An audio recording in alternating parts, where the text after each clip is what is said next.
Programme बढ़ गया, फिर आपने कहा चढ़ गया, मैंने कह दिया अड़ गया। क्या है प्रोग्राम बढ़ गया? वो मुझसे सवाल कर रहे थे कि फिर प्रोग्राम जारी रहा, तो मैंने कहा नहीं, प्रोग्राम किधर जारी रहा, प्रोग्राम तो बढ़ गया। खान साहब के अलावा बिसाइड्स इमरान खान आपका फेवरेट लीडर कौन था? मियां साहब वजीर आजम खुद क्यों नहीं बने, शहबाज शरीफ साहब को बना दिया? मियां शहबाज साहब जो हैं वो डिच कर गए अपने भाई को। जितनी आपकी मकबूलियत है, आपको दूसरी पार्टियों से तो बेइंतहा ऑफर। मुझे कभी किसी पार्टी से कोई ऑफर नहीं आई है। कभी ऐसा हुआ है कि आपकी मकबूलियत की वजह से पार्टी में ही मुखालफत हो गई हो कि यार इतनी मकबूलियत? हाँ, मुझे ये गिला है अपने पार्टी के दोस्तों से। चीफ मिनिस्टर साहिबा मरियम, वो आपके हिसाब से काम कर पाएंगे? जबरदस्ती की बनाई गई वजीर आला है, टिकटॉक पे उनका जोर है। उनकी स्पोक पर्सन कहती है कि मोहतरमा 800 रुपए का सूट पहनती है। 800 रुपए का सूट लाहौर में मिलता कहाँ है? अच्छा, जो लोग पीटीआई छोड़ गए हैं, क्या वो दोबारा ज्वाइन करेंगे? आपके प्रैंक्स ने ये हमें जिंदगी में वापस लाए। मैं कभी कभार अपने बच्चों को कहता भी हूँ, मैं कहता हूँ कि शायद आपके ऊपर अगर बाप का साया है तो ये इस शख्स के तोफेल हैं। अस्सलाम वालेकुम मोअज़्ज़िज़ ख़वातीन और हज़रात, मैं हूँ नादिर अली। हर जायज़ बात पर हमेशा ये अड़ गया, शेर अफजल मरवत प्रोग्राम कैसे बढ़ गया? अस्सलाम वालेकुम मेरी जान, थैंक यू सो मच आपने दीदार कराने का। एक आर्टिस्ट की असल दौलत है अप्रिसिएशन। आपने इतनी दौलत दी मुझे, इतनी दौलत दी कि मेरे पास रखने की अब जगह नहीं है। मेरा ख्याल है कि जो बातें मैंने आपके मुतालिक कही है वो मेरे दिल से निकली है, और दिल से दुआएं आपके लिए, आपके बच्चों के लिए, आपके वालिदैन के लिए निकली हैं। ये शायद आपको इतना ज़्यादा एहसास नहीं होगा कि जो काम आप कर रहे हैं ये बेसिकली खिदमत खल्क भी है।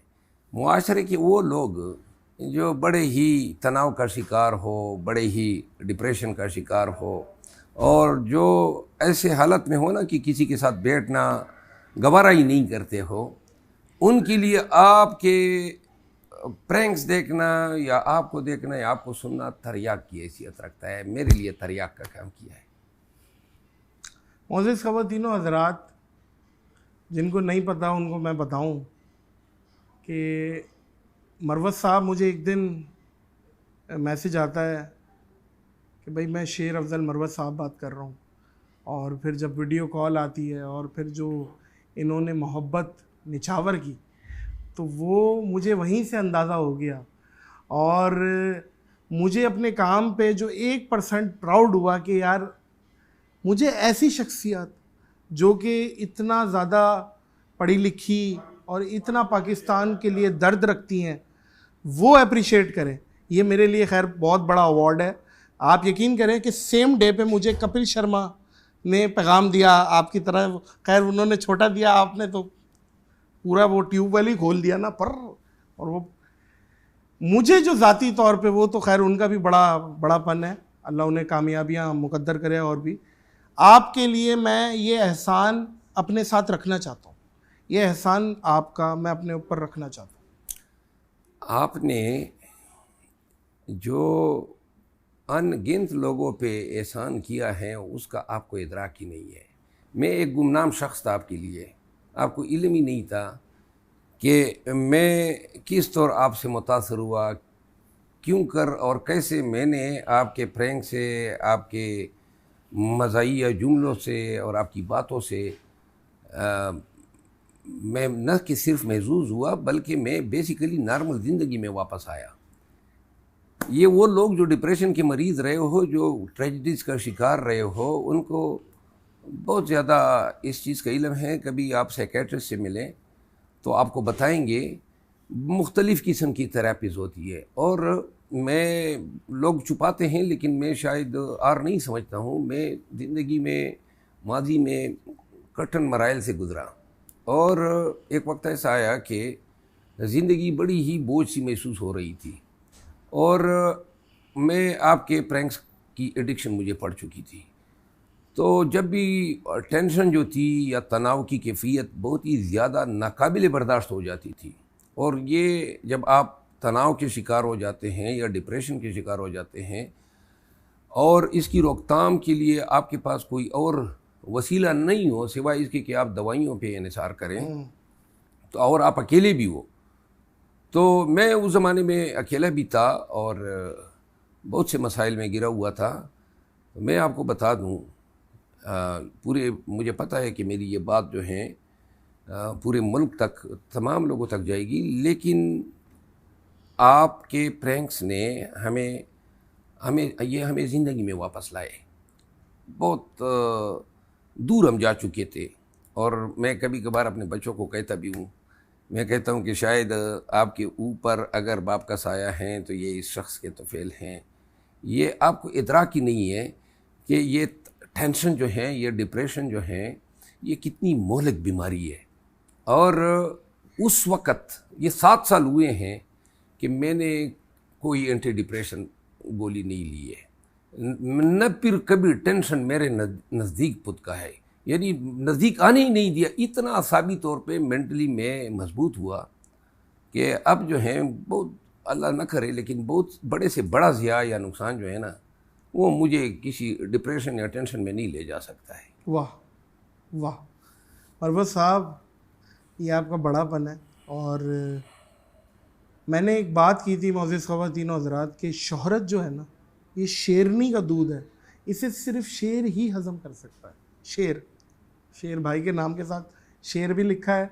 और जिस तरह आपको पाकिस्तानी अवाम ने अप्रिशिएट किया और जितना सराहा आपके ऊपर, अब ये है कि इंशाल्लाह आपने, जब आपको पावर्स में आएंगे तो आपने इंशाल्लाह, फिर मुझे उम्मीद है कि आप डिलीवरी पे भी आएंगे कि अब हमने डिलीवरी करनी है। मरवत साहब, अभी आप खान साहब से कितना टाइम पहले मिले? 5 दिन कबल। 5 दिन पहले। कैसी है उनकी तबीयत, कैसी है? खान साहब जो हैं, मैं चूँकि आपको शायद इल्म होगा कि मैं अदलिया में जज रहा हूँ कोई 15-16 साल। जी जी जी। और ज़िंदगी में हमारे यहाँ बड़े उतार चढ़ाव हमारे इलाके में रहे, दहशतगर्दी रही, बदअमनी रही, और बहैसियत वकील मैंने बड़े बड़े जफादरी गुंडों को भी देखा, दहशतगर्दों को भी देखा, बड़े दलेर और बुज़दिल लोगों को भी देखा। पूरी ज़िंदगी मेरी बेसिकली 32 साल जो हैं वो इस निज़ामी इंसाफ से और ख़ुसूसन क्रिमिनल जस्टिस सिस्टम से वाबस्ता रही है। मैं ज़िंदगी में हमेशा दलेर लोगों की बड़ी कदर करता हूँ। इमरान ख़ान की जो वाहिद चीज़ हैं जो कि इन्हें इंतहाई मुमताज़ करती हैं, वो है उनकी दलेरी। मैंने आज तक ऐसी माँ नहीं देखी है जिसने इतना दलेर बैठा जना हो। और जब भी उसके पास जेल में जाते हैं, आज तक उन्होंने कभी ये सवाल हमसे नहीं किया है कि मेरी ज़मानत कब होगी, मैं रिहा कब हूँगा। अच्छा, कभी इन्होंने ये सवाल ही नहीं किया है। और आप यकीन करें, जब ये इब्तिदा में गिरफ़्तार हुआ ना, अटक जेल में उनको रखा गया, तो उनके हवाले से बहुत सारी बातें कही जाती थी कि जी ये एडिक्शन है उनको, ड्रग्स की, कोकेन की। और चूँकि ज़िंदगी में ये जेल नहीं गया था तो मैं ख़ुद बड़ा शाकी था। और जब मैं अटक जेल गया ना, तो उनको 4-5 अयाम हो चुके थे। तो सारे जो एंटी इमरान ख़ान फोर्सेस हैं, उन सब ने वहाँ पे डेरा डाला हुआ था कि ख़ान साहब अब कुछ डिमांड करेंगे या अब कुछ मांगेंगे। और जब 8 दिन गुजर गए और ख़ान साहब ने कोई डिमांड नहीं किया, तो उन्होंने ख़ान साहब के ड्रग टेस्ट के लिए यूरिन और ब्लड टेस्ट लिए, क्योंकि डॉप टेस्ट। हाँ, और इसमें आपको मैं अर्ज़ कर दूँ कि क्रिमिनल जो नारकोटिक्स की प्रैक्टिस जो मैं करता हूँ, ये जो चर्च हैं या कोकेन हैं, ये ब्लड में 3 से 9 माह तक जो हैं रहते हैं। वो आपके टेस्ट जो है, अगर एक कश भी लगाओ तो बिल्कुल। अच्छा। तो ख़ान साहब के जब टेस्ट हुए ना, तो बड़ी उनको शॉक हुआ कि कोई टेस्ट में दूर दूर तक किसी किस्म के ड्रग्स नारकोटिक्स की कोई जो है शायबा तक नहीं था। ख़ान साहब से हमने हिम्मत सीखी है, खुदा ने क्या उसको लीडर बनाया है। और अगर ख़ान टूट जाता या कमज़ोर पड़ जाता, 8 फरवरी को इतना बड़ा इनकलाब ना आता।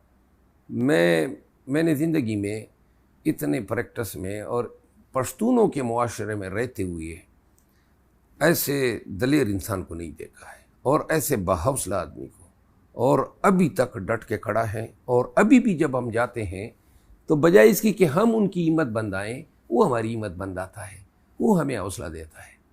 वाह, दैट इज़ समथिंग जो शायद ही किसी पाकिस्तान के किसी और लीडर में ये पाया जाए। खान साहब के अलावा बिसाइड्स इमरान खान आपका फेवरेट लीडर कौन था या कौन है, अगर इनके अलावा अगर आप देखते हैं? नहीं, मैंने तो लीडर की इस्तिलाह जो है ना और तारीफ, वो तो खान साहब को देख के मैं समझाऊं कि लीडर तो ये होता है। अगर कोई लीडर क्योंकि आप अक्सर बेनज़ीर साहिबा की भी बहुत तारीफ करते हैं। बेनज़ीर ऑन रिकॉर्ड देखिए, बेनज़ीर भुट्टो साहिबा शहीद मोहतरमा ने बड़ी स्ट्रगल की अपनी ज़िंदगी में, बड़ी तकलीफ़ इस ख़ानदान ने उठाई, और फिर जो है उनको शहादत नसीब हुई। लेकिन वो जो उनका गुज़र जाना था ना, उसने पाकिस्तान में बड़े लोगों के दिलों में इस ख़ानदान के लिए, उनकी औलाद के लिए मोहब्बत रहम ये जगह बनाई हुई है। मैंने बेनज़ीर साहिबा से के साथ मेरा कोई इतना ज़िंदगी में कभी ताल्लुक़ नहीं रहा कि मैं उनको करीब से देखता, लेकिन जो लफ्ज़ लीडर है, वो लीडर अगर जो शख्स इमरान खान के नज़दीक रह जाए और उनको नज़दीक से देख ले, तो तब ही पता चलता है कि लीडर जो है वो कौन हो सकता है। इंतहाई रिस्पेक्ट है मेरी मोहतरमा बेनज़ीर भुट्टो साहिबा के लिए। उसकी स्ट्रगल को, उसकी जदोजहद को मैं बड़ी सताइश की नज़र से देखता हूँ, और कमाल की एक खातून गुजरी है। लीडर जो है, मैंने अपनी ज़िंदगी में शायद किसी और को, मैं इमरान खान के बाद लीडर की इस्तिलाह पे शायद उसी को, क्योंकि मैं कभी मोहतरमा की इतना नज़दीक रहा नहीं हूँ कि मैं उनके उन खसूसियात के बारे में बताता जो मैंने नहीं, मैं तो देख रहा हूँ सामने बैठे, मैं तो देख रहा हूँ। प्रोग्राम बढ़ गया, फिर आपने कहा चढ़ गया, ये दूसरे नंबर पे आएगा, मैंने कह दिया अड़ गया। अच्छा 3, तो ये क्या है? प्रोग्राम बढ़ गया, ज़बान ज़द-ए-आम जिसका सियासत से कोई लेना देना नहीं है, इंटरेस्ट नहीं लगते, वो बच्चे भी मीम्स बना रहे हैं, मतलब एवरीवेयर ऑन सोशल मीडिया। तो आप अपनी वजह शोहरत क्या समझेंगे कि मशहूर जो अवामी सतह पे हुए हैं, ये बढ़ गया की वजह से है, या ये इसने क्या किरदार अदा किया आपकी ज़िंदगी में?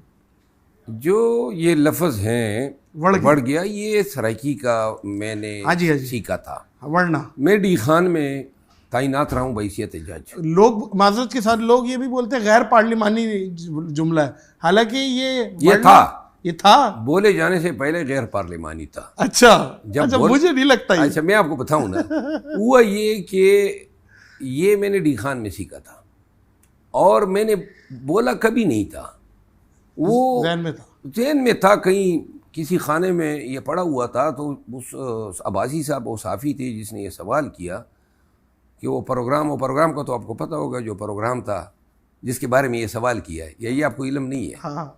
वो प्रोग्राम था ना, वो एक नून के सेनेटर थे जिस खान को कुछ सलवातें सुना रहे थे, तो इस पे जो है मैंने प्रोग्राम में थोड़ी सी दींगा मस्ती हो गई।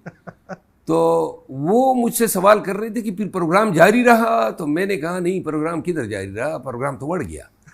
ये जो मैंने बात की ना, अब जिस वक्त ये लफ्ज़ बढ़ गया मैं निकाल रहा था ना, उस वक़्त कहीं किसी जहन के खाने में कहीं ये लहर उभरी कि भाई कहीं बिलो द बेल्ट लफ्ज़ तो नहीं निकाल रहे हो, लेकिन तब तक निकल चुका था, मुंह से निकली बात पर आई। हाँ, अब जब निकल गया ना, तो मैंने तो आपको पता है, यू नेवर नो कि किस चीज़ पे इतना बड़ा रद्द अमल और लोगों का जो है इसके पीछे पड़ जाना और फिर वायरल होना और फिर इतना ज़्यादा, मुझे कभी अंदाज़ा ही नहीं था, और न मैं रिमोटली तवक्को कर सकता था। भाई हमें आप इतना देखते थे, तो ये एक चीज़ तो आपके अंदर आ गई कि बस बोल दिया तो बोल दिया ना।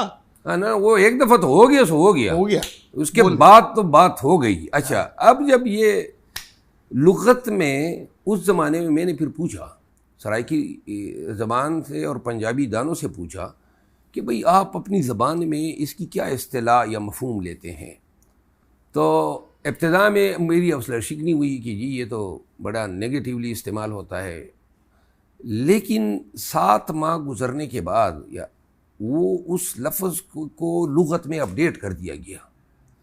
अब उसकी 7-8 जो हैं मीनिंग्स मानी बन गए हैं।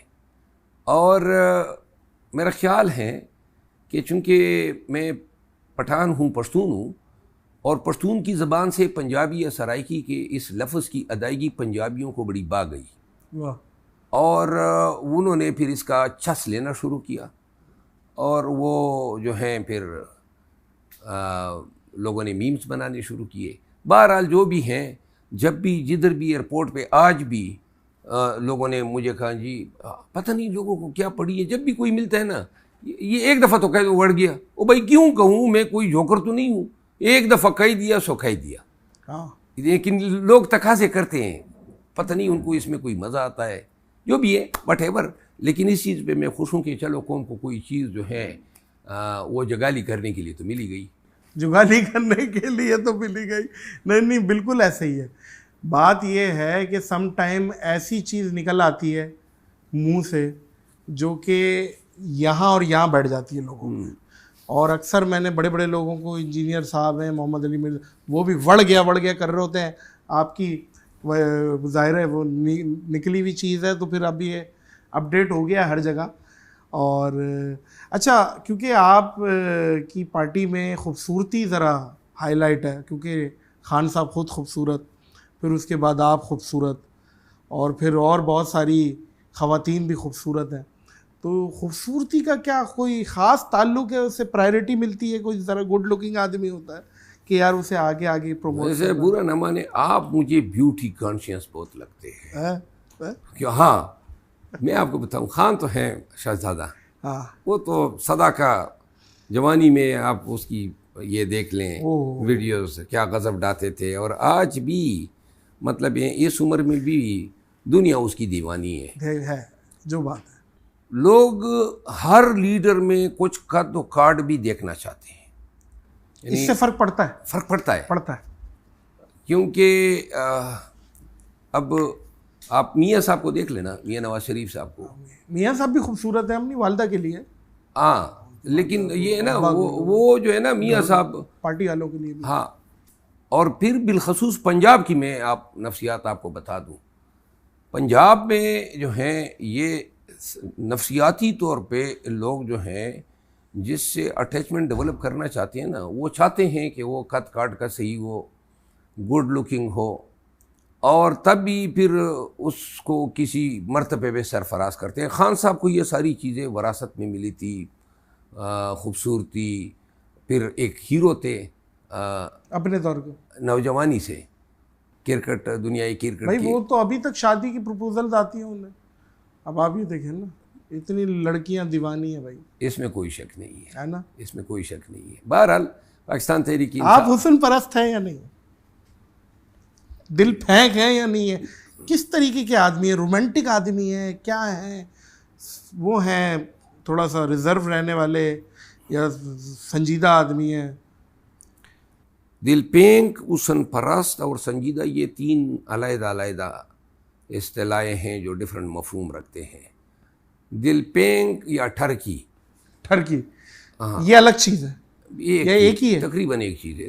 फर्स्ट कज़न है या ठरकी, फर्स्ट कज़न है आपस में, ठरकी समझ लें कि फर्स्ट कज़न है। और वो मतलब ये है कि मतलब ठरकी तो वो है, कमरा सूंघ के बता देगा अंदर कितनी खवातीन है।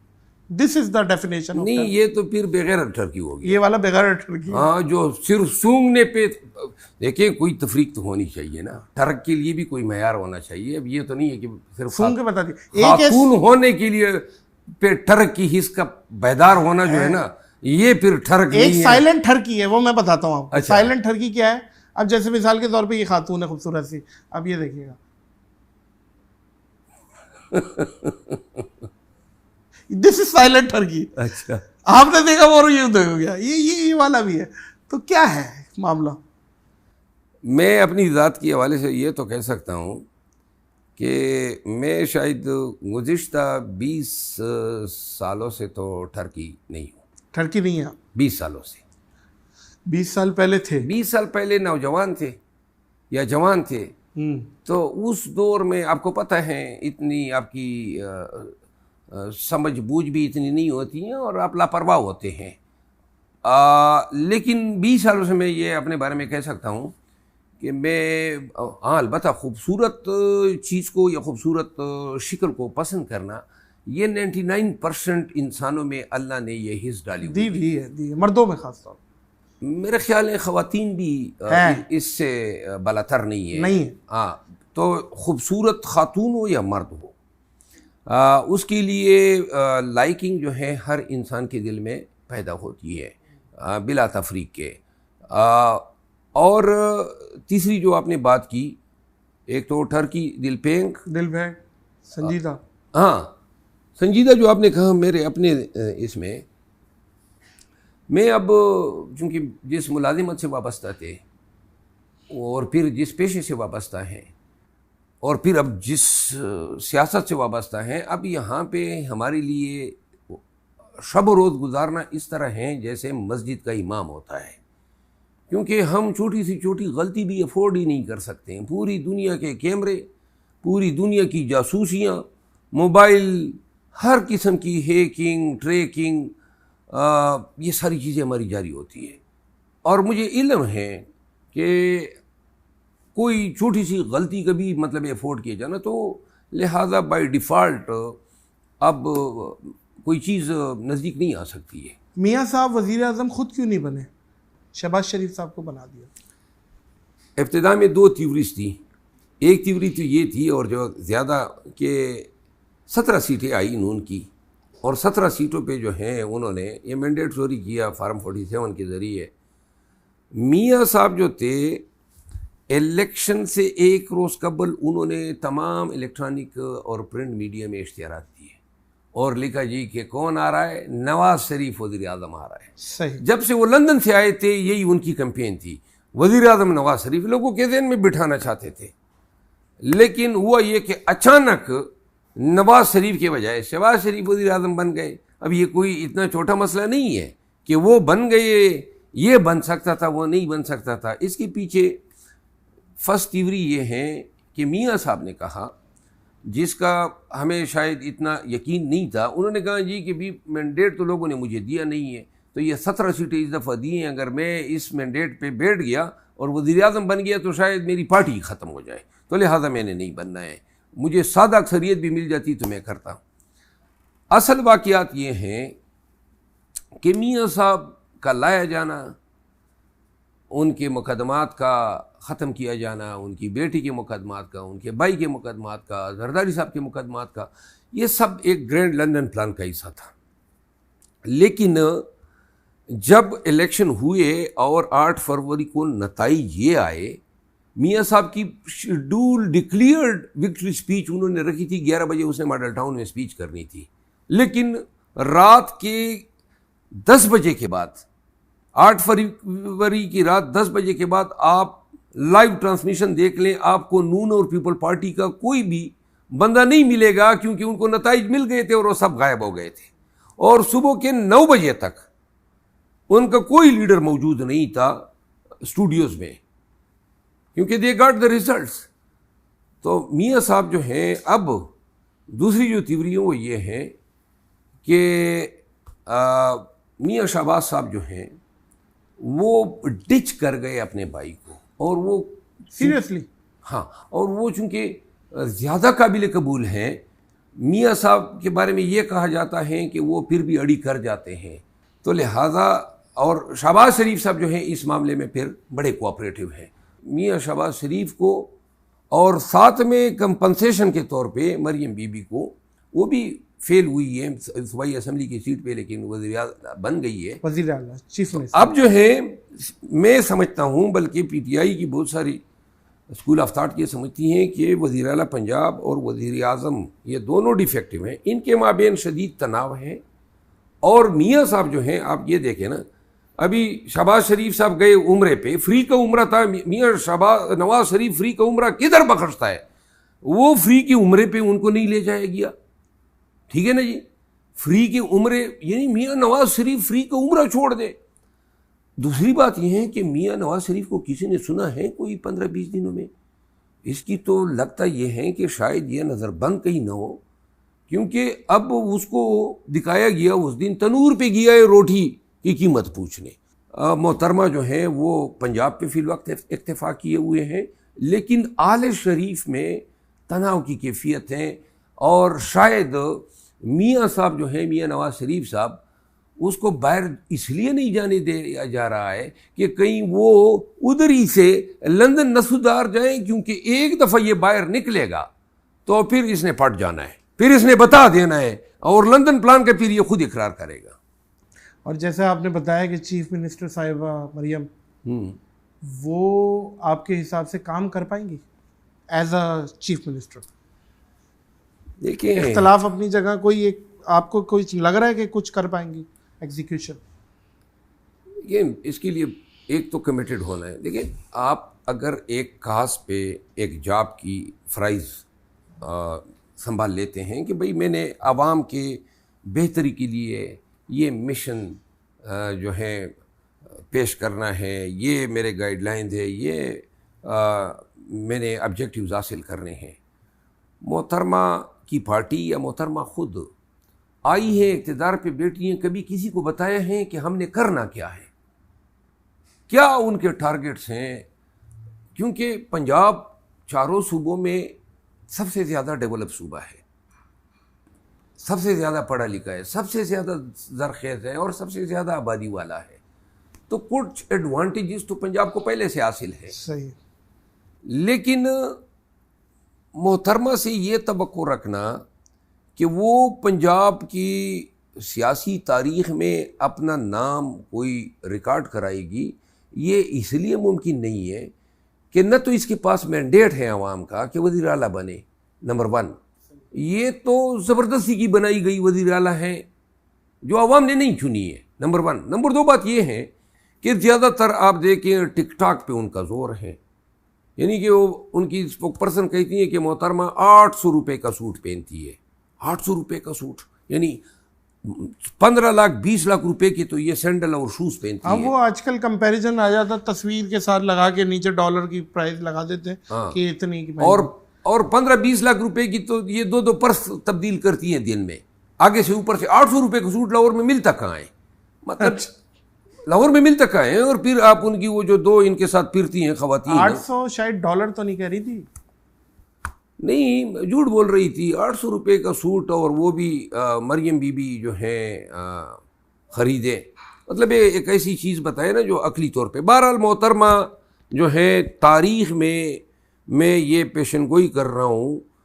देखिए, एक तो इनके पास काबिलियत नहीं है, कुछ कॉम्पिटेंसी होनी चाहिए ना, कुछ आपके पास एक लाइन ऑफ एक्शन होना चाहिए, कुछ आपका विजन होना चाहिए, कुछ आपने पहले बताया हुआ होता है कि मैं पढ़े लिखे पंजाब को मज़ीद किन कामयाबियों से हमकिनार कर सकती हूँ। तो इस पे तो वो खामोश हैं। ये सबसे पहला काम उन्होंने किया कि रमज़ान में उन्होंने तेले आटे के तकसीम किए, और आटे के तेले पे उन्होंने चस्पा कर दिया मियाँ नवाज शरीफ की तस्वीर, और ऊपर लिख दिया रहबर। तो लिहाजा जिनकी सोच यहाँ तक हो, उनसे ये तवक्को रखना कि वो पंजाब को तरक्की से या मज़ीद तरक्की से हमकिनार करेंगे, या बस है। जो लोग पीटीआई छोड़ गए हैं, क्या वो दोबारा ज्वाइन करेंगे? जो छोड़ गए, जो हुआ हो गया, लेकिन आपको क्या लगता है फ्यूचर में क्या ज्वाइन करेंगे दोबारा? जिन्होंने छोड़ा है ना, और जब जब ये छोड़ते गए ना, तो मैं उस वक़्त खान साहब बाहर थे और हम एक दूसरे के साथ बिल्कुल रब्ते में हुआ करते थे, व्हाट्सएप पे या कॉल पे। तो इन तमाम के छोड़े जाने के लम्हात मुझे याद हैं, और खान साहब का रिएक्शन भी याद है। और इसके बाद अभी तक ये बातें हमारी बीच डिस्कस होती हैं कि इनका क्या फ्यूचर होगा। जो वापस आना चाहते हैं, तकरीबन कम व बेश 99% लोग वापस आना चाहते हैं। अल्लाह, 99%। अच्छा, कौन सा ऐसा बंदा था जिस पे खान साहब भी परेशान हो गए, यार ये छोड़ गया? मेरा ख्याल है असद उमर के प्रेस कॉन्फ्रेंस से वो बड़े मायूस हुए थे, हाँ, क्योंकि असद उमर जो हैं वो शाहिद खान साहब बड़ी जिम्मेदारियां उनको दिए गए थे, सेक्रेटरी जनरल थे हमारे, और हमारी भी तवक्को नहीं थी ना, क्योंकि हम रोज़ाना असद उमर साहब के साथ फिरा करते थे उनके केसेस में, पार्टी के मामलात में। ऑल ऑफ ए सडन उन्होंने जो है प्रेस कॉन्फ्रेंस कर दी और उन्होंने कहा मैं पार्टी से इस्तीफ़ा देता हूँ। मैं आपको आपके तवस्सुत से आपके नाज़रीन को बताना चाहता हूँ कि पाकिस्तान तहरीक इंसाफ की बड़ी ही स्टिंजेंट पॉलिसी है। खान साहब से जो हमने सुना है और जो हमें लगता है, खान साहब समझते हैं कि ये लोग अगर डट जाते, जो पीटीआई का फेस थे, और ये डट जाते और पार्टी न छोड़ते, तो शायद पार्टी की दीगर लीडरशिप को, वर्कर्स को इतनी फिस्ताइत, जुल्म और जबर से न गुजरना पड़ता। तो लिहाजा 3-4 लोगों के बारे में तो मैं कह सकता हूँ कि खान साहब के दिल में सॉफ्ट कार्नर है, और शायद पार्टी के जो मुस्तनद और क़यादत है। अब खान साहब ने एक कमेटी बना दी है, मोस्ट पावरफुल कमेटी, मैं ख़ुद भी उसका मेंबर हूँ, पॉलिटिकल कमेटी, और खान साहब ने तकरीबन ये तमाम मामलात जो हैं वो अब पॉलिटिकल कमेटी को तफवीज़ किए हैं कि वो इसको देख लें कि क्या। लेकिन 3-4 लोगों के बारे में मैं कह सकता हूँ कि इनके मुझे बड़े ब्राइट चांस हैं, लेकिन बड़ी ही सख्त पॉलिसी होगी। 3-4 से शायद ये तादाद बढ़ेगी ही नहीं। कभी ऐसा हुआ है कि आपकी मकबूलियत की वजह से पार्टी में ही मुखालफत हो गई हो कि यार इतनी मकबूलियत? बिल्कुल है, रही है। हाँ, मुझे ये गिला है अपने पार्टी के दोस्तों से। ये हालांकि आपका तो लेना देना है ही नहीं, ये तो अल्लाह डालता है। मेरा देखिए, मैं आपको अर्ज़ करूँ, सियासत जो है ना, ये चूँकि मैं अमली सियासत में तो कभी था ही नहीं, मैं तो बुनियादी तौर पे एक प्रोफेशनल वकील था। ये तो मैंने सियासत का ये रुख देखा कि सियासत में आपने आग ऊपर चढ़ना है ना, तो जो ऊपर चढ़ा हुआ है उसको खींचोगे तो उसकी जगह ऊपर चढ़ोगे। ये देखें, ये सियासत है। मतलब अपने दुखों से दुखी नहीं है, दूसरे का सुख देख के दुखी है। पॉलिटिक्स में ये डर्ट बहुत ज़्यादा है, ये साजिशें, और ये मैं आपको बताऊं बचकानापन है। बचकानापन। मैं आज कराची आया हूँ, छिछोरापन भी। अब मैं आपको मज़े की बात सुनाऊँ। आज कराची आया हूँ ना, अब हमारी जो पार्टी में 4 मतलब मुख्तलिफ किस्म के दोस्त अहबाब, एक कहता था फलां के पास न जाओ, दूसरा कहता था फलां के पास जाओ, तीसरा कहता है खाना फलां के पास खाओ, और जिसके पास मैं जा रहा था बकाया जो है वो नाराज़ हो गए कि जी उसके पास क्यों जा रहे हो। यानी कि ग्रुप बंदियाँ, साजिशें, तनाव, एक दूसरे के टांग खींचना, ये सियासत में है। और मैं ख़ुद ज़ाती तौर पे समझता हूँ कि कमअक्ल और बेवकूफ़ लोग होते हैं जो अपना वक्त इन चीज़ों पे सर्व करते हैं। तो बहरहाल मेरा पार्टी में ये मसला रहा है और मैंने अब अल्लाह पे छोड़ दिया है। अब मैं पहले मैं बड़ा रिएक्ट करता था, मैं जो मुझे पता चलता था कोई मेरे खिलाफ ये साजिश कर रहा है, आगे से मैं पीछे पड़ जाता था, और यूं करके 6-7 लोगों के साथ तो हमने उनकी भी बैंड बजाई। फिर इसके बाद खान मुझे कहता था, खान साहब कहते थे शेर अफजल इग्नोर किया करो, मैं अपनी मिसालें देता था। तो मैं इब्तिदा में उनकी शॉर्ट टेम्पर हैं, डांटते हैं। मैं बाज़ औक़ात शॉर्ट टेम्पर हो जाता हूँ अगर कोई इंतहाई गलत बात सुन लो। सही है। तो फिर उस वक़्त पेशेंस लूज़ कर जाता हूँ। नहीं, शॉर्ट टेम्पर होना कोई गलत बात नहीं है, हर इंसान होता है, गलत बात तो नहीं होती बर्दाश्त। लेकिन ये है कि आपके अंदर जो हिर्स है कॉमेडी की और जो मज़ा है वो बाकायदा महसूस होता है और वो नज़र आता है। सर, ये कॉमेडियन जो होता है ना, ये पैदा होता है, और आप गलती से वहाँ के, लेकिन आप हैं हमारी फील्ड के। बता दो। अच्छा, हमारी फैमिली का बंदा वहाँ गया हुआ है। अच्छा, मैं आपको बताऊँ, कभी कभार ये तंज़ो मज़ा मैं भी करता रहता हूँ। तो मेरे जो मुखालिफिन है ना, वो मेरे लिए नीचे कमेंट्स में कोई कार्टून लिख देता है, कोई बफून लिख देता है, कोई मस्खरा लिख देता है, जो इब्तिदा में मुझे बुरा लगता था। मैं आपको अर्ज़ करूँ, अब आदत हो गई। मैं अब आदत नहीं, अब तो मैं खैर परवाही नहीं करता हूँ। लेकिन एक चीज़ मैं अर्ज़ कर दूँ, वो ये है कि ये दूसरों को अनसाना जो है ना, मैंने शायद ही ज़िंदगी बड़ी संजीदा गुजारी। मैं 22-23 साल का था कि मैं जज बन गया था, और उसके बाद जो है बड़ी खुश्क खुरदरी सी ड्राई लाइफ है। जी। तो जब वकील बना 2009 में, तो इसके बाद मैंने क्या किया कि ये हादसात तकालीफ आए, अब या तो मैं इनके साथ बेन बजाना शुरू कर देता, रोता रहता और आहें मारता और ये हो गया वो हो गया, और ज़िंदगी जो है इसी यासो गदाज में गुजर जाती, अफसोस में और वो क्या कहते हैं मातम में गुजर जाती, या फिर इस ज़िंदगी को समेट के और हिम्मत करके, और जिसमें आपकी बड़ी कंट्रीब्यूशन है, तो मशाल राह तो तुम बने। तो मैंने क्या किया कि ये देखा और फिर मैंने इसको ये समझ लिया कि इंसान के होंठों पे मुस्कुराहट लाना भी शायद वो बहुत बड़ी इबादत है। तो वो मैंने क्या किया, घर में हो, दफ्तर में हो, क्लाइंट्स के साथ हो, मैं अपने तई अपने लम्हात जो हैं वो हंसी में मजाक में गुजारना चाहता हूँ, मैं टेंशन में नहीं गुजारना चाहता हूँ। तो इसलिए मैं अपने साथ का जो माहौल है लोग आपसे उसको बड़ा हल्का रखता हूँ, लाइट रखता हूँ। लोग आपसे नकली ना मिले, दिल से बैठे। हाँ। ये होता है, ये शख्सियत का असर होता है। वो बिल्कुल जी आपके अंदर 100% है माशाल्लाह। और कि आपकी पोजीशन और आपके नाम की वजह से नहीं, आपकी शख्सियत की वजह से लोग आपसे मिलते हैं, ये बात है। अच्छा, एक दफ़ा मैंने देखा एक चैनल में किसी की धुलाई कर दी, कूट काट दिया, कुछ थप्पड़ अप्पड़ भी मार दिया आपने, मेरा ख्याल है कमीज पार, क्या वाक़या था? इतना बुरा लग गया यार शेर अफजल भाई, कूट दिया आपने उसे। वही तो मैं बता रहा था ना आपको, आप शायद समझे नहीं। उसी एक चैनल पे ये प्रोग्राम था, लाइव टेलीकास्ट था, तो न रिकॉर्डिंग थी। तो उसमें वो एक सेनेटर आए थे नून के, जो कराची से हैं। सेनेटर को मारा था? हाँ, वो सेनेटर थे। तो वो जब आए तो वो खान के पीछे शुरू हो गए। तो वो मैंने कई दफ़ा उनको कहा, लेकिन वो अरे आप इग्नोर करते, बस छोड़े, अब उनका मुंह है, आपने नहीं ना, मैं आपको अर्ज करूँ ना, देखो ना, खान तो उधर नहीं था ना, उधर तो मैं बैठा हुआ था। तो मतलब वो मुझे सुना रहा था, और मैं, मियाँ नवाज शरीफ उसके लीडर थे। आपने नहीं उन्हें बोला कुछ? तो मैं अगर खाम में मियाँ साहब के पीछे इस तरह शुरू हो जाता, मेरा ज़र्फ ये गवारा नहीं करता था। एनी हाउ वो जो वाक़या हुआ था वो बेसिकली, और उन हजरत का सिर्फ मेरे साथ झगड़ा नहीं था, वो हर दूसरे प्रोग्राम में इनका किसी के साथ इस तरह हो जाता था। अच्छा।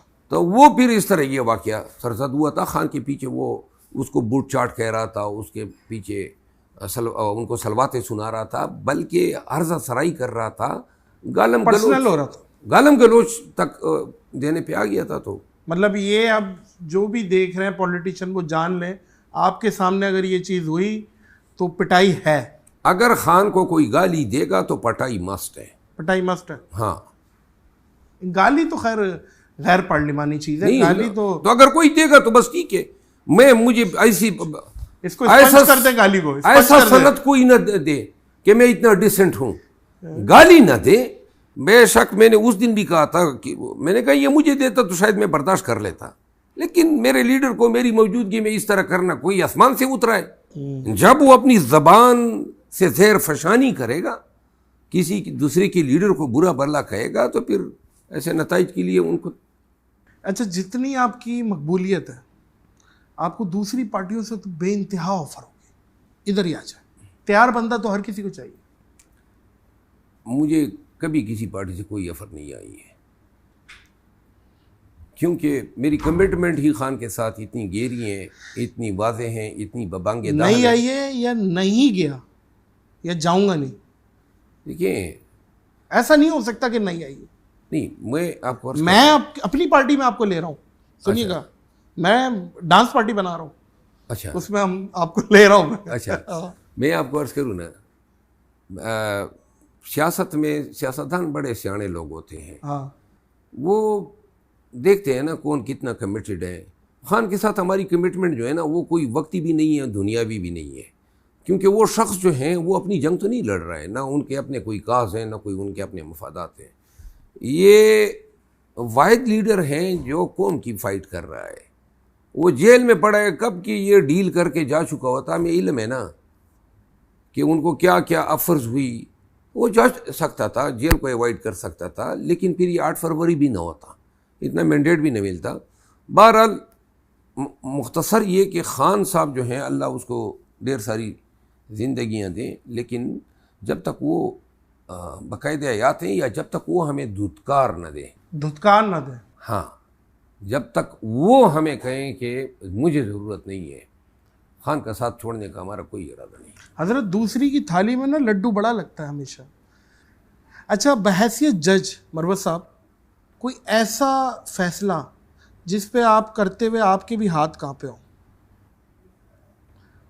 जाहिर है कोई ना कोई जहाँ आप बोल रहे हो यार ये फैसला। देखिए, अदालत में रोज़ ऐसे मुकदमात आते हैं जिन पे लोगों की ज़िंदगी, इज्जत दाव पे लगी होती है। सजाए मौत की सज़ा दी है आपने? हर मुकदमा जो है वो जज के लिए भी अहम होता है और लिटिगेंट के लिए भी।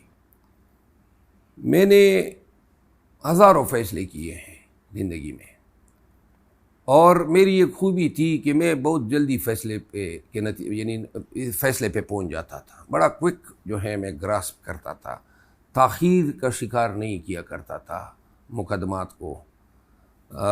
ऐसे तो बेतहाशा मुकदमे हैं, जहाँ पे आपके बेतहाशा ऐसे मुकदमात हैं। अच्छा, सबसे बड़ा फैसला जो आपने दिया हो बहैसियत जज? बहुत सारे दिए, मैंने कहा ना कि, लेकिन मैं आपको एक वाक़या में अर्ज़ कर दूंगा। दीर में मेरी तकर्री थी, तो एक मुकदमा मेरे सामने आया। उसमें एक शख्स जो था उसका एक हाथ कटा हुआ था। अच्छा। और उसने हाथ काटे जाने का मुकदमा जो है दूसरे शख्स पे किया था। किसी ने काटा है हाथ? उसको गोली लगी थी सही। और गोली के नतीजे में जहर फैल गया था, तो उसका हाथ काट दिया गया, उसका हाथ काट दिया गया। सही है। तो मैंने उस शख्स से पूछा कि ये वाक़यात क्या हैं। अब शार्ट से मैं बता दूं, ये जो शख्स था जिसका हाथ काटा गया था, मुझे याद है उसका नाम फम्बा गुल था। तो वो बताता है कि उसकी 2 बीवियाँ थी और छोटी बड़ी में बनती नहीं थी। सही है। एक की बेटियां थी 4-5 और दूसरे के बेटे थे।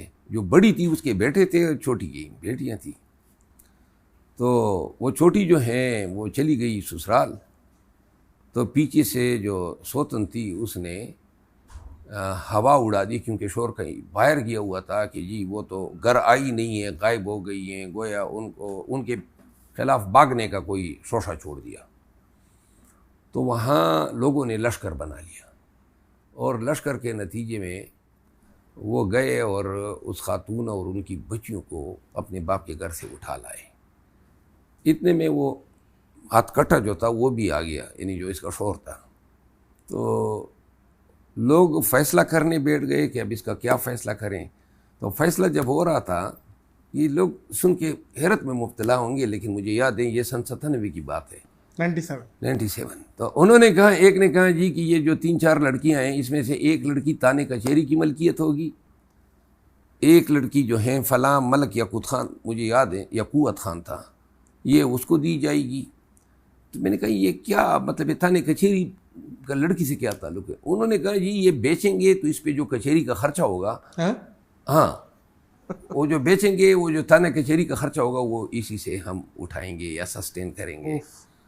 तो मैंने कहा फिर क्या हुआ? उन्होंने कहा ये आ गया पागल और इसने कहा जी मेरी बीवी अपने बाप के घर गई थी, तो ये इसमें तुम लोगों का क्या काम है कि तकसीम कर रहे हो? तो इस पे काम ने कहा, जो कबीला था जो लश्कर लेकर गए थे, उसने कहा भाई हम तो ये भागी थी तो हम इसको वापस लाए हैं। तो इसने बंदूक उठा लिया, इस पे क्रॉस फायरिंग हुई, फायरिंग में इसको गोली लग गई और इसका हाथ भी कट गया। तो और वो जो थी ना, बच्चियों की तकसीम उसी तरह हो गई थी, बच्चियों की तकसीम हो गई थी, उनकी मर्जी के बगैर जरगे ने तकसीम कर दिया था, फलां उसकी हो गई, फलां उसकी हो गई। बहरहाल ये एक रोंगटे खड़ा करने वाला अजीब व गरीब वाक़या अपनी नौइयत का। मरवत साहब शादी पसंद की? नहीं, अरेंज अरेंज थी। एक अच्छा, एक ही से 2 दफ़ा कर ली? हाँ जी, एक ही से दूसरी भी कर ली?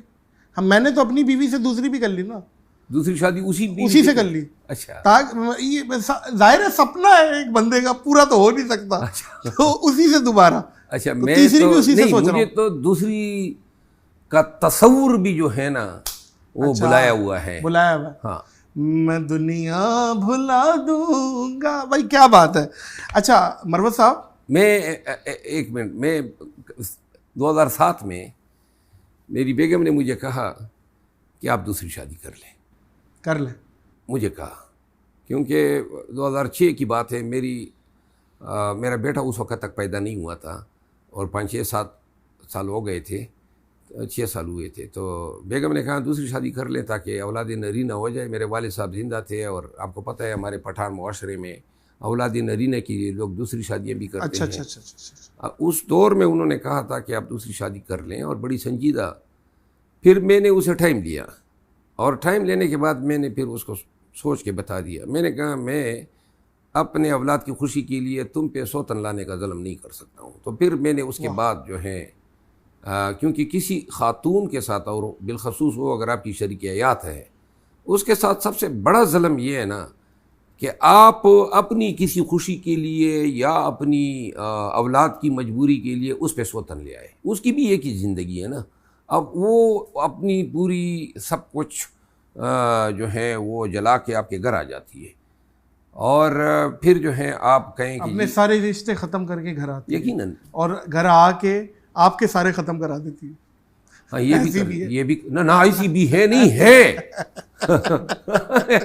भाई क्या बात है भाई। हाँ। एक औरत रोज़ाना मर्द को चेक कर रही है ऑफिस से, इधर आओ, ये बाल कहाँ से आया, लड़कियों से मिल लो, शर्म नहीं आती तुम्हें, हैं? कितनी दफ़ा कहा है। एक दिन आया तो कोई बाल नहीं मिला, बोल रही है बहुत अच्छे, अब इतने गिर गए हो, गंजियों से मिल रहे हो।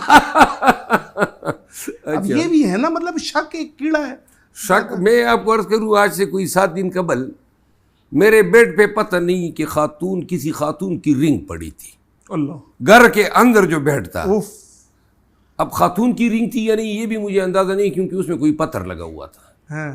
वो रिंग कहाँ से आई मुझे इल्म नहीं है, लेकिन एन उस रिंग का खातून खाना के हाथों लग जाना जो है ना, तो मेरा दिमाग खा लिया कि भाई ये रिंग किसने दी है। वो भाई मैं किसी से रिंग लेने वाला हूँ, और वो रिंग फिर मैं अपने पलंग पे छोड़ने वाला हूँ, बेड पे छोड़ूंगा। ये शक जो है ना, ये मेरा ख्याल है कि सिर्फ खातून का शक जो है ना, खातून खाना का शक, वो सिर्फ फरिश्ते मौत जो है इजराइल, वो दूर कर सकता है। अच्छा। पूरी पीटीआई शाहिद अफरीदी को ट्रोल कर रही थी, आपने आके उन्हें सपोर्ट किया, और फिर पीटीआई आपको तनकीद करने लग गई कि भाई क्यों सपोर्ट किया। ये क्या वाकया था? मैंने सपोर्ट नहीं किया था। फिर शाहिद अफरीदी साहब के एक मुतनाज़ा पोस्ट पे उनके ख़िलाफ़ बयानबाजी हो रही थी, जिस पे उन्होंने अपना मौक़िफ़ दिया कि ये मेरा पोस्ट ही नहीं है, फेक है। अच्छा, तो ये सुन के मैंने फिर इस पर ट्वीट दिया। सही है। और मैंने ट्वीट में शाहिद अफरीदी को, चूँकि एक वक्त में पाकिस्तान का हीरो रहा था, बेशक, तो ये अल्फाज इस्तेमाल किए जो, चूँकि मुझे इल्म नहीं था कि शाहिद अफरीदी साहब जो है माजी में भी खान साहब के हवाले से मुतनाज़ा ट्वीट्स कर चुके हैं। सही है। ये मुझे कतई इल्म नहीं था कि ये ऐसी चेकर्ड हिस्ट्री हैं, तो शायद मैं अपने उस पोस्ट में मोहतात रहता। लेकिन जब पीटीआई के जो जवान हैं उनके हाथों मेरा ये ट्वीट चढ़ा, तो फिर तो वो मेरे पीछे लग गए, और चूँकि फिर इन हालात में मैंने फिर उनके बाकी वीडियोस भी देखे। लेकिन मैं अभी भी यह समझता हूँ कि कोई भी शख्स हो, कतई नज़र इसके, लेकिन जब वो अपने बयान को डिसोन कर दें तो गलत बयान पे किसी को तनकीद नहीं होनी चाहिए। हाँ, तो सही। ये वाकया इस तरह हुआ था। नहीं, बिल्कुल ठीक है। और देखें, आप हक और सच की बात करते हैं और आप डट जाते हैं, अड़ जाते हैं, तो इसी वजह से आपको आवाम पसंद करती है, और ये बहुत बड़ी जुर्रत है, और ये ब्लड में होती है। ये आपके वालिदैन से आपको मिली, और आप जो वैसी जो हमारा पश्तो कल्चर है, मैं तो वैसे ही उसका दीवाना हूँ, क्योंकि पठान मेरा इतना फ़ैन है। और मैं, आप यकीन करें, पेशावर पूरा किस्सा खानी मेरे लिए मुफ्त था जब मैं गया, और मुझे एहसास हुआ कि यार ये यहाँ पे क्या, वो लड़ाई हो रही थी आपस में कि यहाँ पिलाओ, नादिर अली यहाँ खाएगा और यहाँ सुनिए किस्मत, यानी आप उधर भी चले गए और हमें इल्म नहीं है। काश हमें इल्म होता, कंधे पे बिठा के आपको किस्सा खानी पिलाते। अल्लाह अल्लाह अल्लाह, कंधे पे, वाह वाह वाह। हुआ मरने के बाद दोस्तों पे भारी इस कदर, पहुंचा मेरा जनाजा कांधा बदल बदल कर। आए हाय हाय। शेर अफजल भाई, अल्लाह आपको सुरखाब के पर लगाए, अल्लाह आपको ज़वाले नेमत से बचाए, अल्लाह आपको कोई गम ना दे, कोई गम ना दे, मेरी दुआ है। और अल्लाह हमारी भाभी, बच्चे आपके, उनका बेहतरीन मुस्तकबिल की दुआ करता हूँ मैं। और आपके आने का बहुत शुक्रिया, और मैं मशकूर हूँ कि आपने अपने कीमती वक्त से वक्त निकाला। मैं समझता हूँ इस नफ्सा नफसी में सबसे कीमती चीज़ किसी के पास है, वो है उसका वक्त। आपने वक्त दिया, और ये जो आप जुमले बोलते हैं बड़े बड़े, मेरे लिए ख़ास तौर पे ये मेरे लिए बहुत कीमती है, जो कि मैं भी संभाल के रखूँगा, मेरी फैमिली भी संभाल के रखेगी, मेरी टीम भी संभाल के रखेगी, सब रखेंगे। आपके आने का बहुत शुक्रिया। मैं बहुत मशहूर हूँ, आपने इतना वक्त दिया। और आज का दिन, ये रात मेरे लिए बड़े ही तारीख़ी लम्हात हैं। मैंने आज आपके घर पे आया हूँ, मेरी बड़ी ख्वाहिश थी आपका घर, आपकी टीम, आपके वालिद साहब, आपके भाई, इन सब से मिलूँ। मेरी दिली मुराद भराई है, और हमेशा से मैंने आपके लिए दुआ की है। और शायद अल्लाह ने जो आपको तरक्की के जो बतदरीज तरक्की दी हैं, इनमें हमारी दुआएं हमेशा से शामिल रही हैं, और ये दुआएं आपके लिए हमेशा रहेंगी, और तमाम उस खलकत की रहेगी जिनके होंठों पे आप हंसी लाते हैं। ये एक ऐसा एहसान है, या आप यकीन करें, वो हंसी किसी के चेहरे पे लाना और फिर उन दुखों के मारे हुए लोगों के होंठों पे हंसी लाना, आपको इल्म होना चाहिए, इससे बड़ा सवाब कोई हो ही नहीं सकता है। आप मेरे होंठों पे लाए हैं, शायद मुझ जैसे हज़ारों लोगों के होंठों पे आप मुस्कुराहट है आपने बिखेरी है। आप हमारी हीरो हैं, और हम दिल से आपके लिए, आपके बच्चों के लिए दुआ करते हैं। अल्लाह आपको हमेशा सलामत रखे। अल्लाह तबारक व तआला कहता है, मुझसे उस मुंह से मांग जिससे तूने गुनाह ना किया हो। ऐसा कोई मुंह ही नहीं है। तो इसका मकसद ये है कि किसी और के मुंह से उसके लिए दुआ निकले, तो ये अल्लाह को बहुत मकबूल है। दुआएं मांगी नहीं जाती, ली जाती हैं। आपका बहुत बहुत शुक्रिया शेर अफजल मरवत भाई। मौजूद ख़वातीन व हज़रात, इस पॉडकास्ट को पॉज करेंगे, क्योंकि बहुत अच्छी पॉडकास्टों के लिए मैं बोलता हूँ ख़त्म नहीं, पॉज करेंगे, और बशर्ते सेहत ज़िंदगी रही तो इसे कहीं और रिज्यूम करेंगे। आओ चलो शराब पिए, रात हो गई, था जिसका डर आखिर वही बात हो गई, नक्शा उठा के कोई दूसरा शहर देखिए, इस शहर में तो सबसे मुलाकात हो गई। Thank you. इस अपनेपन के साथ कि अपना और दूसरों का बहुत ख्याल रखिएगा। मुझे शेर अफजल मरवत साहब को दीजिए इजाज़त। अल्लाह हाफ़िज़।